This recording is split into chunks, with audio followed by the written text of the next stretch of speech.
This episode, we get bullet truck running. Blue paint. We find out if the Traxxas cars are as tough as they say. Go! Traxxas Slash! A tyre rotation on the Maxxis Razrs. Presentation day. And also some updates out of Brian's. And our last ride of the year at the MacArthur motocross track over at Appin. So we all know how Nicholas likes to do jumps with these RC cars here. But then near school, we found a tree that had gone over and he's super keen to give this a go. All right, so we're back here. It's not a school day today and look how big that jump is. It's nearly as tall as you. So we're gonna be coming off this ramp here and trying to land it. And trying to avoid this. Yeah, you don't want to go there. You want to be up this end. You got to come off this. All right, bring it up. Oh, lands it.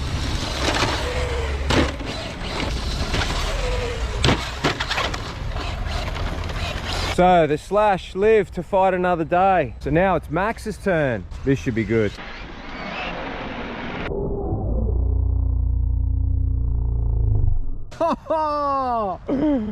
When you backed it off, it landed. It was going to do a big flip. That was amazing.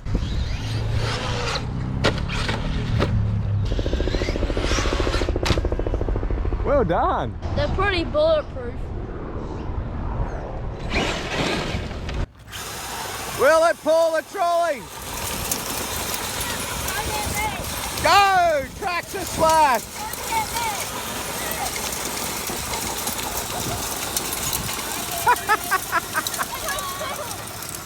Do a U-turn, come back! Get out of his way! What's the GVM on that thing? That's classic.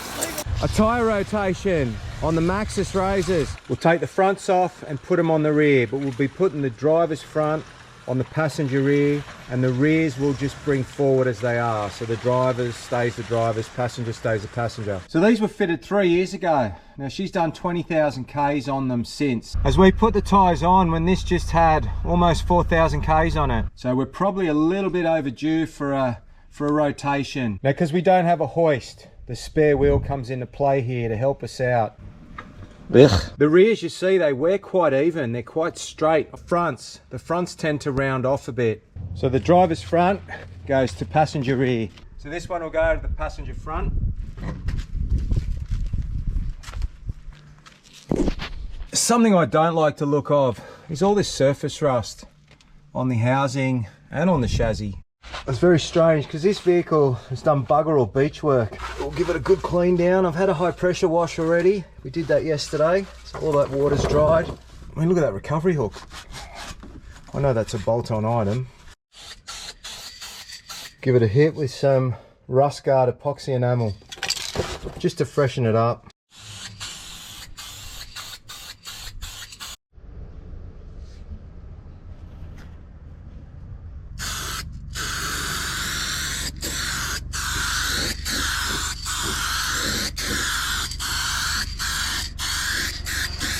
That spare looks flat. It's never been from underneath the chassis. I gave it a spray too. It had surface rust all over it. We'll air it up. I love this gauge. It's an hour's work. Peace of mind that we're looking after the tyre. Bullet news.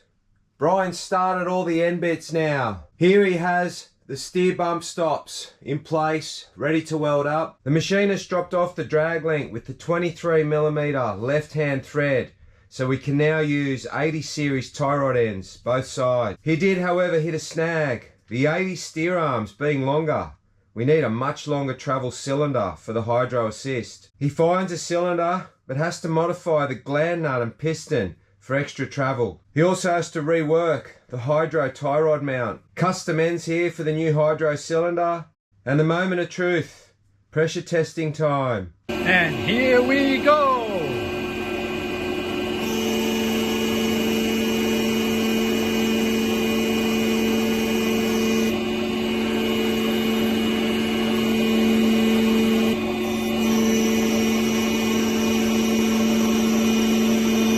Unbelievable. So he's got the ram bolted up. Here we have it in the straight position, some left hand down, and then right hand down. A credit to him that he's been able to put all this together. Then we can see here from the backside, the ram at full compression and full extension. It was great to hear Bullet start and sit behind the wheel of it. But the main reason we needed to move it out, an upcoming trip, we needed to get together a lot of gear. Something must have changed at Woodpecker. The cage must have come up a couple of mil. Blue paint.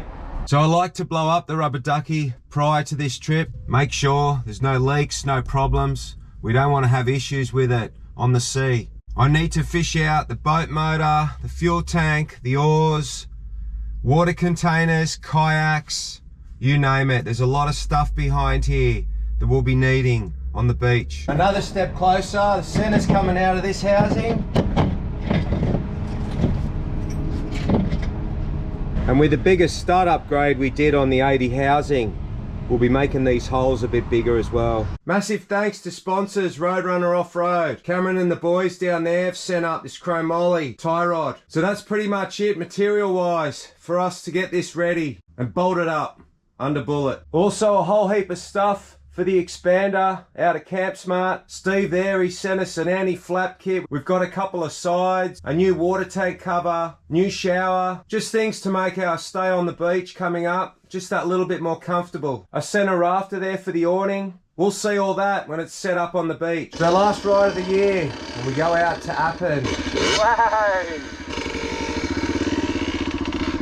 So it's not too far from home, and it's another avenue where the kids can keep up their riding on different terrains, different tracks, and it just gives them as much possible seat time in different areas as possible. We'll have a close look here at the 65cc track. A little bit different to our club and a little bit different to some of the other clubs we've been to. They do have a couple of bush tracks as well, which are also signposted and also marked medium, moderate, hard, easy, etc.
Go push. Nice. Christmas party and end of year presentation and the mini bike club was so much fun. I just couldn't help myself. Nicholas takes out first in class. Well done, mate. And Amelia takes out third place in the 65 C grade. Big change coming up from the mini wheels. Well done, Millie. Nicholas also won the Pony Express with his partner Daniel. And here their names on a plaque. Well done, boys. So I'll give you a little rundown on the Pony Express. It's a 3-hour race. You're paired up with the rider. It's random, out of a hat. So the kids ran from the fence onto their bike, and that was the start of the 3-hour race. No more than 3 laps at a time, and no more than 1 lap different from one another. So if Nicholas does 3 laps, Daniel will do 3 laps. Not allowed to do more than 3 laps, or that lap will not be counted. Will we be lucky? It's coming around us at the moment. I was the team manager. It was my responsibility to keep the boys as we needed them, not to do more than 3 laps, and not to be a lap more than the other. Now leading into the Pony Express, the bikes were prepped as they would normally be. Fresh Penrite oils throughout the 2 of them. Unfortunately, Amelia lost her partner quite early, so she was paired up with another rider from a team of 3. That's all we've got for this episode. I hope you enjoyed it, and as always, thanks for watching.